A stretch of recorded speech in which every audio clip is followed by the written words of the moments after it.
Hi all, welcome back to my channel. ఇది నా Saturday mini vlog అండి. Morning to afternoon నేను ఏం చేశానో, ఏం కుక్ చేశానో నా పిల్లల కోసం ఈ వీడియోలో చూసేద్దాం. రోజు లాగానే నా డే ఈ కిచెన్లోనే స్టార్ట్ అయింది. నాది కాదు, చాలామంది లేడీస్ది కిచెన్లోనే స్టార్ట్ అవుతుంది కదా.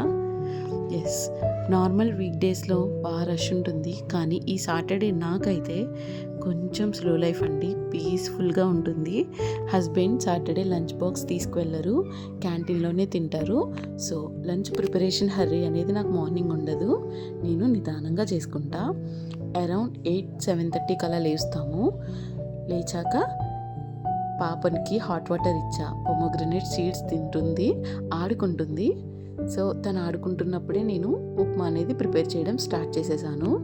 ఒక పక్కన పెసరపప్పు చారు కూడా పెట్టాను. తిను ఆడుకుంటుంది. పెద్ద పాప కూడా లేచింది ఈలోపు. తను బ్రష్ చేస్తుంది. సో ఈలోపు ఇద్దరికి నేను బ్రేక్ఫాస్ట్ అనేది పెట్టాలి. పెసరపప్పు చారు అయితే అయిపోయిందండి.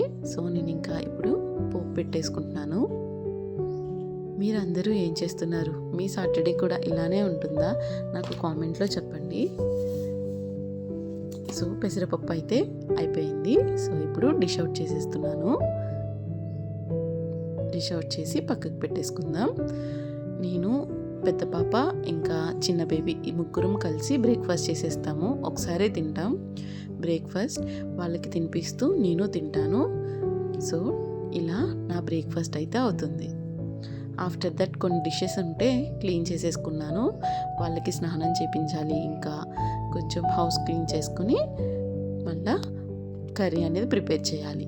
చిన్న పాప అయితే రౌడీ అండి, డేరింగ్ అండ్ డాషింగ్. చూడండి ఎలాంటి గేమ్స్ వాడుతుందో వాళ్ళ అక్కతో. ఇంత కూడా భయపడదు. అది ఆడుతుంటే నాకు భయం వేస్తుంది, కానీ వాళ్ళకి మట్టుకు లేదు, ఫుల్ హ్యాపీ ఫీల్ అవుతుంది. సో వాళ్ళైతే ఇలా ఆడుకుంటున్నారు. నేను ఇంకా కర్రీ ప్రిపేర్ చేయడం స్టార్ట్ చేద్దాం అనుకుంటున్నా. ఈరోజు వంకాయ గ్రీన్ పీస్ స్టార్ట్ చేద్దాం అనుకుంటున్నా. గ్రీన్ పీస్ అనేవి ఇప్పుడు ఫ్రెష్గా వస్తున్నాయి కదా. సో సీజనల్వి తినాలి, హెల్త్కి కూడా మంచిది. సో ఇంకా ఇప్పుడు వంకాయ గ్రీన్ పీస్ కర్రీ అనేది స్టార్ట్ చేసేసాను.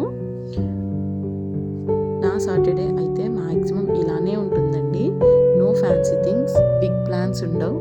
Just family, food and little happiness. Food కూడా సింపుల్గా ఏం అవైలబుల్గా ఉంటే అవే వండుకుంటాము. పిల్లలు ఏమి ఇష్టంగా తింటే అదే వండుతాను. ఇలా కిడ్స్తో ఎంజాయ్ చేస్తూ లంచ్ కూడా ప్రిపేర్ చేసేసుకుంటాను సాటర్డే. మీరందరూ ఏం చేసుకుంటున్నారు లంచ్కి? ఈ వీడియోలో అయితే ఏం స్పెషల్ లేదండి. జస్ట్ నా ఈ ఎవ్రీడే లైఫ్ని మీకు రిలేటబుల్గా అనిపిస్తుందో లేదో తెలుసుకుందామని చేస్తున్నాను. మీకు రిలేటబుల్గా ఉంటే కామెంట్ చేయండి. మనకి ఎలా ఉంటుందంటే లంచ్ చేస్తూనే, నాకైతే ఇప్పుడు ప్రెజెంట్ బుర్రలో అదే ఉంది. లంచ్ చేస్తూనే ఈవినింగ్ స్నాక్ ఏం పెట్టాలి అని ఆలోచిస్తున్నాను. సో ఇంతే కదా రొటీన్ లైఫ్. మార్నింగ్ లేవగానే బ్రేక్ఫాస్ట్ ఏం పెట్టాలి, లంచ్లో ఏం ప్రిపేర్ చేయాలి, స్నాక్స్ ఏం పెట్టాలి, నైట్ డిన్నర్కి ఏం చేయాలి, ఇదే రన్ అవుతుంది మనకి. సో మన లేడీస్ అందరికీ ఇంతే. ఇంకా ఏం థాట్స్ ఉండవు నాకు తెలిసి బుర్రలో, కానీ వండింది వాళ్ళు హ్యాపీగా తింటే ఈ హెడేక్స్ అన్నీ ఎగిరిపోతాయి, ఆ స్ట్రెస్ అంతా పోతుంది కదా. వాళ్ళు హ్యాపీగా తింటే అదే చాలు అనిపిస్తుంది ఆ రోజుకి. మీకు కూడా అంతేనా?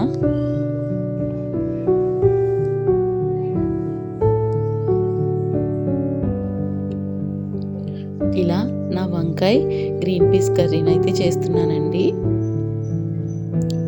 మీరేం చేసుకున్నారు సాటర్డే స్పెషల్స్? నాకు కామెంట్లో చెప్పండి. రైస్ కూడా పెట్టేసుకున్నాను ఒక పక్కన కర్రీతో పాటు. సో అయిపోతున్నాయి. టైంకి పిల్లలకి లంచ్ పెట్టేస్తాను. లంచ్ చేసాక వాళ్ళు కాసేపు పడుకుంటారు. నేనైతే ఏదైనా మూవీ చూస్తే ఎంజాయ్ చేస్తాను. సాటర్డే ఆఫ్టర్నూన్ పక్కా మూవీ చూస్తానండి. సో ఇలా అప్పడాలు కూడా ఫ్రై చేశాను. కర్రీ కూడా ఫినిష్ అయిపోయింది. ఇదే నా చిన్ని లైఫ్ అండి. Thank you for watching.